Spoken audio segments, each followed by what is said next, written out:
Compliments of the new year and welcome back to the other way with me, Lebohang T Silimela. I hope you've had a great start to the year, and definitely we are going to make this one the best year ever. So to the new subscribers, welcome to the channel. Thank you so much for joining us and for joining the team. To you, Vuyo, shout out. I did see your messages. Lebohang, I did note your messages as well. Madri Mom, I did see your likes. So keep on engaging and keep on telling your friends to subscribe. And definitely I will be launching 4 books this year. So look out for those. Without any further delays, let me get into the subject for today. It's about instincts. So I hope you will enjoy the video and grasp some information that is worthwhile and helpful.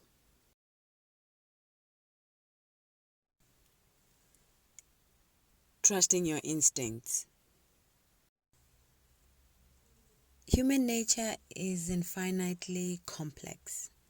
We are each struggling, all of us, to overcome some problem, and at times we just fail. I remember when I was encountering one problem after the other. I was so frustrated to a point of wanting to pull my hair out of my head. Then out of nowhere, something in me just said, stop trying. Don't try anymore.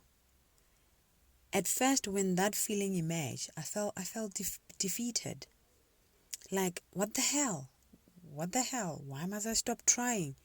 So eventually I sat down and I became still. I just sat still, trying to listen to this whisper that kept on saying, don't try. Don't try. Just listen to your instincts.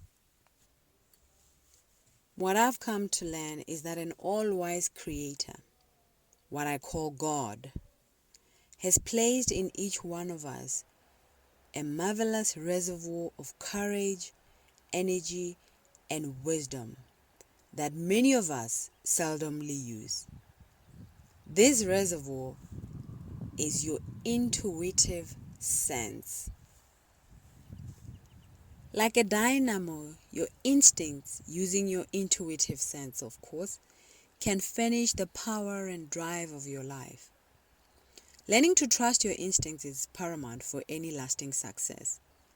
The power that your instincts can provide is almost limitless. This power takes many forms. For others, it's known as your sixth sense. The others call it the GPS, whereas some call it intuition. All of that is nothing more but a still, small voice from the unconscious. It is the unconscious that produces deeper insight, what we normally say it's emotional intelligence. Ever since I've become aware of this fact, I have learned to trust my intuition for every little decision and every big decision. I've also observed that the minute I disregard my instincts or ignore them, I make mistakes or blunders. I'm sure you're also aware of that the minute you go against your sixth sense or your intuition, you end up in a fickle of some sort.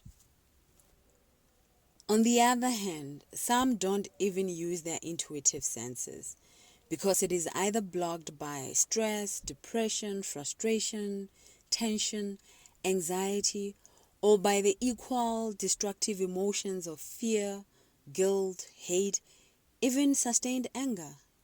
Yes, anger can block your intuitive sense.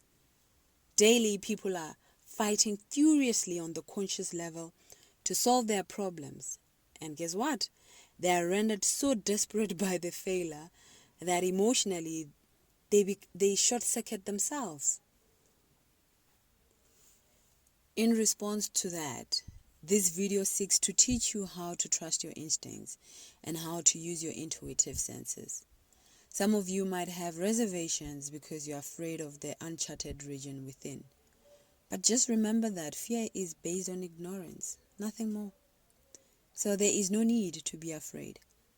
How then do you tap the tremendous reservoir of your instincts that is locked within your intuitive senses?